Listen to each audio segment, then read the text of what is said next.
Hello students, মাধ্যমিকের ছাত্রছাত্রীরা দেখো মাধ্যমিক 2025 আজকে আমরা এখন জেনে নেব বা দেখে নেব মাধ্যমিক জিওগ্রাফির একটা খুব গুরুত্বপূর্ণ পার্ট। সেটা হচ্ছে 5 মার্কসের সিলেক্টিভ কোশ্চেন বা তোমরা যেটাকে সাজেশন বলছো।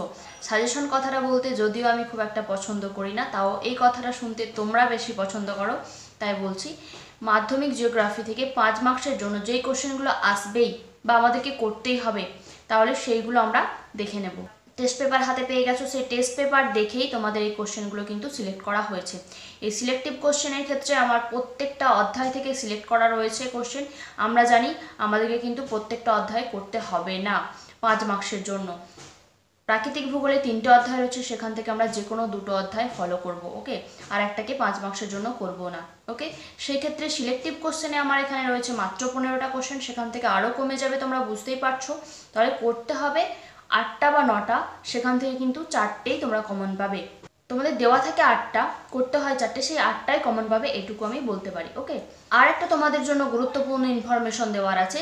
এক্সাম হলে তোমরা কোন নাম্বারের কোশ্চেনের জন্য কত সময় দেবে তার উপর খুব সুন্দর করে একটা আমার ক্লাস করে দেওয়া রয়েছে, একদম তোমাদেরকে বুঝিয়ে ভাগ করে দেওয়া রয়েছে। সেটা ফলো করে তোমরা যদি বাড়িতে পরীক্ষাগুলো প্র্যাকটিস করো হলে যাওয়ার আগে, ওকে, তোমাদের জন্য মার্কস তুলতে খুব ইজি হবে, আশা করি খুব হেল্পফুল হবে।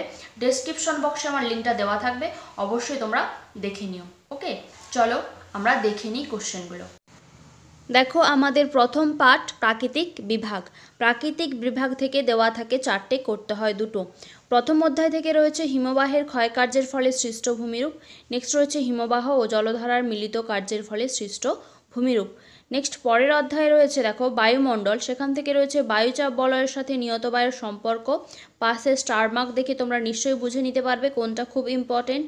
নেক্সট রয়েছে বায়ুমণ্ডলে উষ্ণতার তারতম্যের কারণ। নেক্সট রয়েছে বায়ুমণ্ডলের স্তরবিন্যাস।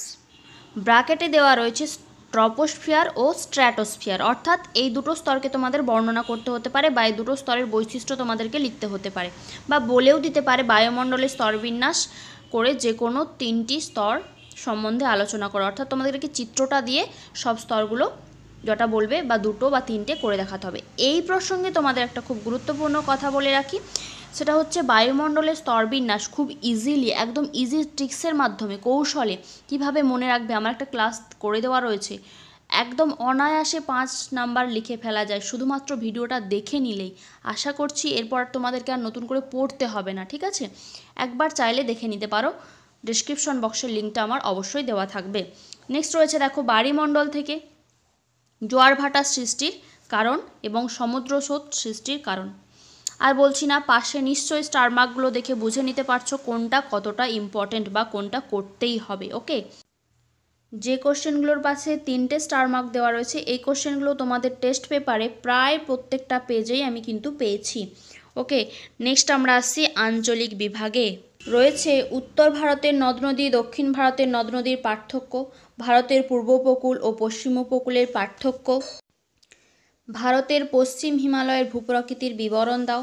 নেক্সট রয়েছে দেখো 4এর দাগে পূর্ব ও মধ্য ভারতের লৌহ ইস্পাত শিল্পের কেন্দ্রীভবনের কারণ। খুব খুব ইম্পর্টেন্ট, মনে করো চলে এসেছে, ঠিক আছে, প্রায় প্রত্যেকটা পেজেই রয়েছে। নেক্সট 5এর দাগের কোশ্চেনটাও কিন্তু সেম, পশ্চিম ভারতে পেট্রোরসায়ন শিল্পের কেন্দ্রীভবনের কারণ। প্রায় অধিকাংশ পেজেই এই কোশ্চেনটা কিন্তু রয়েছে, পাওয়া গেছে তোমাদের টেস্ট পেপারে। 3টে টেস্ট পেপার ফলো করা হয়েছে। নেক্সট রয়েছে ভারতের জলবায়ুর উপর মৌসুমি বায়ুর প্রভাব, ভারতে অসম জনবন্টনের কারণ, এটাও খুব ইম্পর্টেন্ট খুব।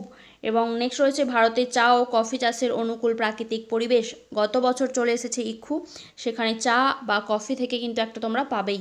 নেক্সট ভারতে নগরায়নের সমস্যা। ব্যাস এই কয়েকটা কোশ্চেন তোমাদের অনেকেরই টেস্টের আগেই রেডি হয়ে গেছে টেস্টের জন্য, বাকি যেগুলো রেডি করা নেই এবং যেগুলো হয়েও গেছে সেইগুলোকে বারবার লিখে টাইম ধরে, টাইম কিভাবে দেখে নেবে সেটাও বলেছি, আমার ডেসক্রিপশন বক্সের লিঙ্কটা দেওয়া থাকবে, সেই টাইম ধরে লিখে পরীক্ষা দিয়ে প্র্যাকটিস করে নিও। এখন এই পর্যন্তই।